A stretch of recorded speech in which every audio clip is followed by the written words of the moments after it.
Hi everyone, and welcome back to Clean Eating Kitchen. I'm Carrie, and this is my channel where I share easy, gluten-free and dairy-free recipes and tips so you can feel your best. And it has been a little while since I uploaded a video. I missed sharing with you and interacting with you, but I thought today I would share some of the easy fall-inspired meals that I enjoyed last week, and they are perfect for women like me who have chronic illness. I have autoimmune disease and chronic fatigue, and while I do feel pretty good most of the time, there are definitely days when I feel pretty awful, especially if I have a migraine. And so I wanted to share some easy methods of cooking meals. So if you're in the same situation as I am, where you don't either have the energy or, maybe your joints hurt and it's hard for you in the kitchen, I thought these would be some easy meals. And in general, they make larger portions so you can serve them in different ways. So you could use a lot of these things for meal prepping. And I do rely heavily on my crock pot, my Instant Pot electric pressure cooker, and let's see, my air fryer is probably my newest favorite gadget. So I used all of those appliances in this video to make the recipes that I'm going to be sharing with you. I put most of the recipes in the description box, so that's where you can find it. And I also want to encourage you to join my Clean Eating Quick Start Guide and my email list. And the reason is that's where I'm the most active. I probably at this point am only making a video on YouTube about once a month, but I publish recipes and articles daily on my website, which is cleaneatingkitchen.com. And so if you join my newsletter, which is totally free, I will email you like several times a week the free recipe links and the articles, and that way you can just kind of keep up with the new content that I'm publishing. Because again, I just don't make the YouTube videos as often, mostly because they are tiring to make and they take a lot of time to edit. I've kind of been trying to get into a groove of what types of videos you are most interested in, plus what is the easiest and most efficient for me to make. So hopefully this type of video of the meals and the dishes that I make throughout the week are, it's a type of video that you like, because it wasn't too difficult to film. So we'll just see. You can let me know in the comments. I also would love to do some more informational type videos, like what I've been doing to help manage my migraines, because I have found some tips and tricks that have been helping me recently that I would love to share with you. So that kind of video, if you are interested in that, let me know. Otherwise, I'm just going to jump into what I ate this week, the meals that I made. They are all fall inspired with seasonal produce and seasonal flavors. And so I hope you get some inspiration. So the first recipe I want to share with you is how to cook a whole butternut squash in the Instant Pot. And I hope this recipe blows your mind as much as it did mine when I first made it. And the reason it's so perfect for people with chronic illness is because it can be really hard to cut a butternut squash if you want to roast it in the oven. And I personally find it a huge pain to cut it and peel it and all of that. So I cooked it. You saw I didn't poke holes in it or anything. And I usually cook it a little bit longer. This time I think I did 22 minutes. I'd probably do more like 26 or 28 minutes. And I'll put the full recipe link in the description box. But you can see it didn't explode. That's always the concern. But I promise you, you can do it the whole, you don't have to poke holes in the squash or anything. So it's just like the simplest recipe you'll ever see. So what I did was just took out all the flesh, and then I decided to make it into a stew for dinner. And you could definitely use that cooked butternut squash flesh to make a butternut squash soup. And I'm going to show you an acorn squash soup in a minute. But this recipe, I just put some veggies in. I was kind of cleaning out my refrigerator. I had that enchilada sauce that I put into the crock pot along with the cooked squash. And then I used this chicken thighs. They're boneless and skinless. And I just wanted to make a really simple dinner. I didn't have a lot of time to cook on this day, and so I just wanted to make it as easy as possible. I did add a little bit of cinnamon to give it kind of that butternut squash fall flavor profile, and then I just added a little bit of seasoning and popped on the lid. And when I cook chicken in the crock pot, I usually just do it for like 5 hours on high, or maybe if you want to do it on low, you could do that for up to 8 hours, really. So you can do it early in the day and then it will be ready for dinner. And of course, it makes the whole house smell delicious.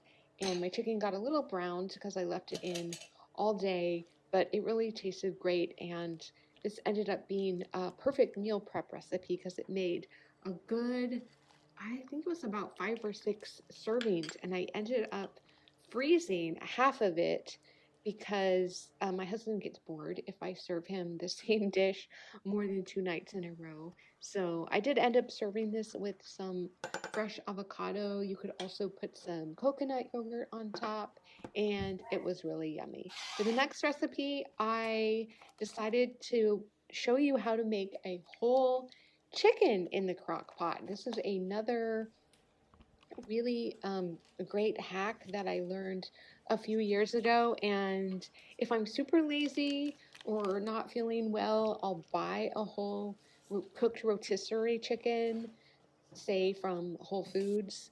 I try not to get the ones at Costco because I really like to use an organic pasture raised chicken. And so if you buy it, uncooked, you can have more control over the quality of the chicken. But what I did was put some halved lemon inside the chicken and be sure to take out any insides of the chicken, which is kind of gross. I like it when they have it in a little bag you just pull out. But then I put a little bit of chicken broth in because I had an experience one time where I cracked the ceramic pot of my crock pot because I didn't put any liquid in, but the chicken actually will release quite a bit of liquid, and you can use the bones. You could make bone broth if you wanted to. I didn't. I was too lazy. But this chicken, I mean, you can use it in so many ways. It really yields so much, so it's a really great value for the money. So I'm going to show you the next day. I used some of that chicken to make a chicken salad, and so I wanted to show you how I did that. My husband likes it when I chop the chicken up into little tiny pieces. You don't necessarily have to do that. I did that mostly for him. And this is another great meal prep recipe you could make at the beginning of the week, and then have it for lunches or even dinner. So I chopped up some celery and some onion fairly finely and added that to the bowl with the chicken. And again, I just want to reiterate how much chicken that one whole chicken yielded. And so it's good in the refrigerator up to really about 5 days. And so you could serve the chicken just hot out of the crock pot, or you can do what I did, which was to kind of pull off all the meat, put it into a glass bowl, and keep that in the refrigerator, and then use it to make different meals throughout the week. So you can see I'm making a honey mustard chicken salad here. I will put the recipe in the description box. Just really simple ingredients, lots of coconut yogurt. I also use some avocado based, oil based mayonnaise, and some honey, of course, and then some mustard. And it was just a super simple chicken salad recipe that we enjoyed for lunch. I believe this amount lasted for 2 people we got 4 servings out of that. And I always like to serve my chicken salad with other things like a little bit of sauerkraut, maybe even some chips. And I've been working on my mineral status lately. I don't know if you know much about that, but I've been trying to work on my potassium and my sodium. So that's why I mentioned the chips. So this is how I made the acorn squash. I'm showing you how tender it came out. Again, I did not poke any holes in it.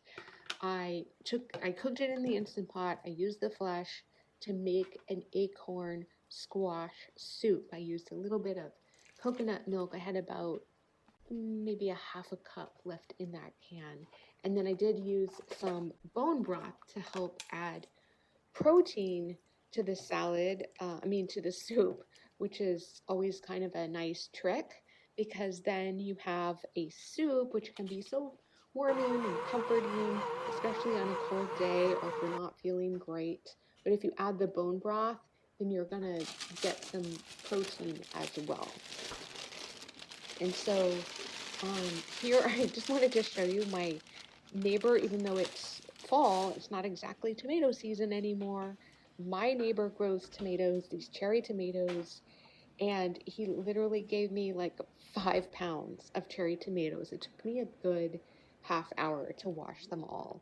And I served it with the chicken salad, a couple of cassava flour wraps, and then I had so many left over that I put the rest in the crock pot and made a really easy cherry tomato sauce. I just cooked those tomatoes with a little garlic powder, a little water. I cooked up some ground turkey to make it into a pasta dish. So I cooked this white rice spaghetti. Then I had the ground turkey. I had the tomato sauce, and it made for another pretty simple meal. And as I mentioned, fresh tomatoes aren't exactly fall food, but here in California, we get a pretty warm fall. Sometimes our fall weather is even warmer than our summer weather, believe it or not.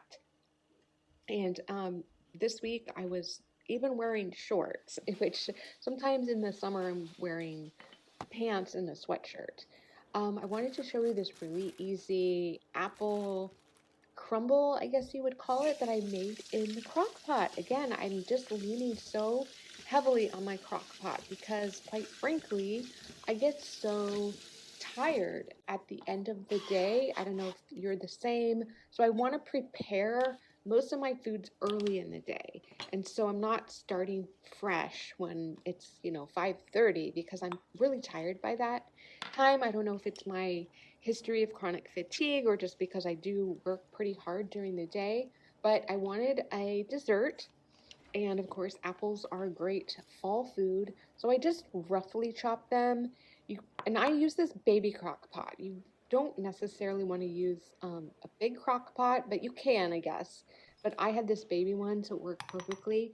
And then, so I put the apples in with some lemon juice, just a little tiny bit of water, and then I made this topping with gluten-free flour, coconut sugar, a little vanilla, a little ground cinnamon, and ghee. And that makes the topping. And then the topping browns. And then I just served it with some coconut yogurt. This video didn't give you a great idea of how it turned out, but here's some video footage of how it looked before I put it in the crock pot. Thank you so much for watching. I hope that you enjoyed this video. If you did, then you will probably be interested in the other what I ate in a week while working on my gut health. And I'm going to link to that. And so you can watch that next, and I'll see you in the next video. Bye.